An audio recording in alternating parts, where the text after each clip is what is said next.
Le roi grenouille. Un roi avait une fille si belle que le soleil lui-même s'émerveillait de sa beauté chaque fois qu'il la caressait de ses rayons. La jeune princesse aimait se promener dans le bois qui entourait le château de son père. Elle allait souvent jusqu'à un puits auprès duquel elle s'asseyait pour jouer avec son jouet favori, une boule d'or à laquelle elle tenait plus qu'à toute chose. Un jour, le jouet d'or, lancé trop fort, retomba au fond du puits. La princesse se mit à pleurer. « Qu'as-tu à pleurer ainsi, princesse ?» lui demanda une toute petite voix. La jeune fille releva la tête et chercha des yeux qui lui parlaient. Elle vit une grenouille assise sur la margelle du puits. « Ah, bête des eaux !» dit-elle. « Je pleure parce que ma boule d'or m'a échappé des mains et qu'elle est tombée au fond du puits. »« Sèche tes larmes, » lui répondit la grenouille. « Je peux te venir en aide. Mais que me donneras-tu si je te rapporte ta boule d'or ?»« Tout ce que tu voudras, mon cher grenouillot, » répondit la princesse. « Mes belles robes brodées, mes perles, mes bracelets, et même la couronne d'or que je porte sur la tête.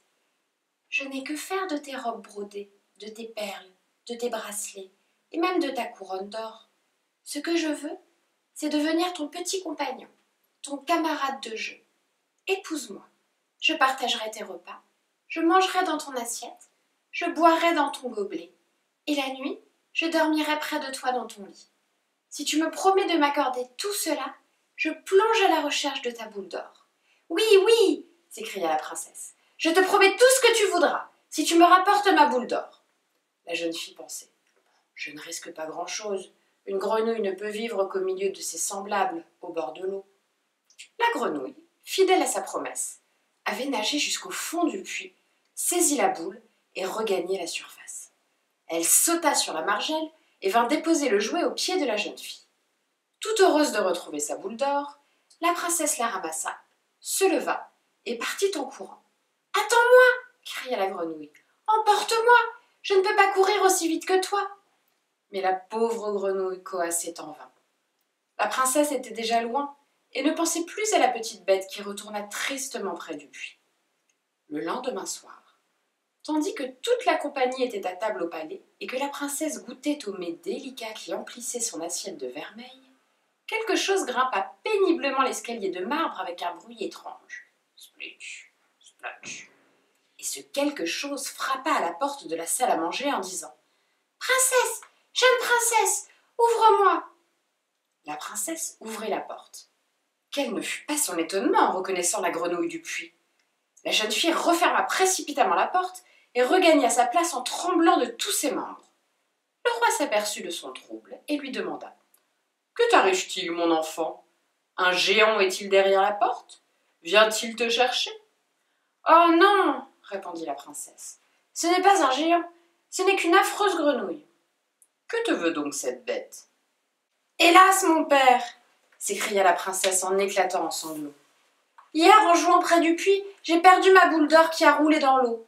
Comme je pleurais, une grenouille m'a proposé de me la rapporter à condition de devenir mon époux.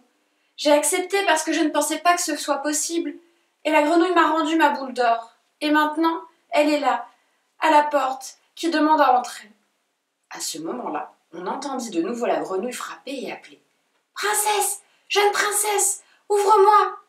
Et la grenouille ajouta cette fois. « As-tu oublié ce que tu m'as promis hier près du puits?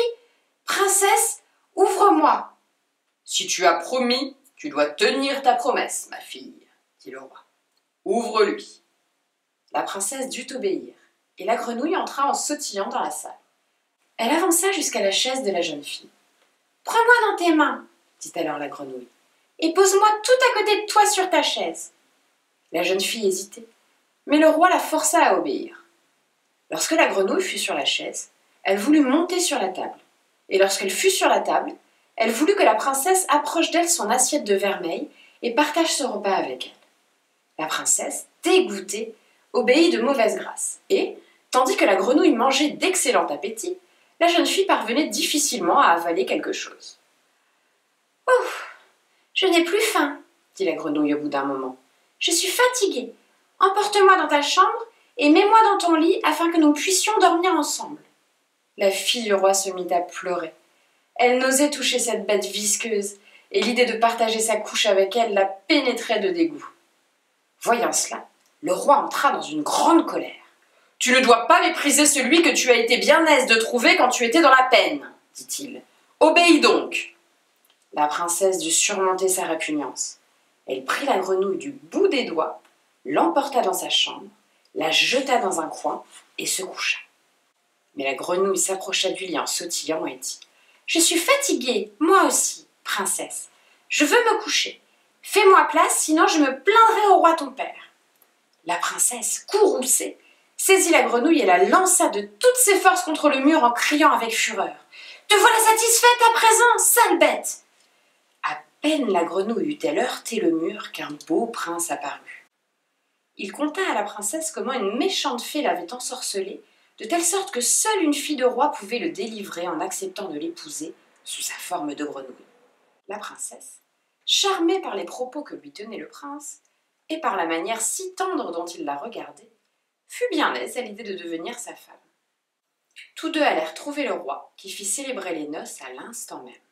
Peu après, le prince entra en possession de son royaume, sur lequel il régna longtemps. Ceux qui avaient connu son aventure l'appelèrent le roi grenouille, et le nom lui resta.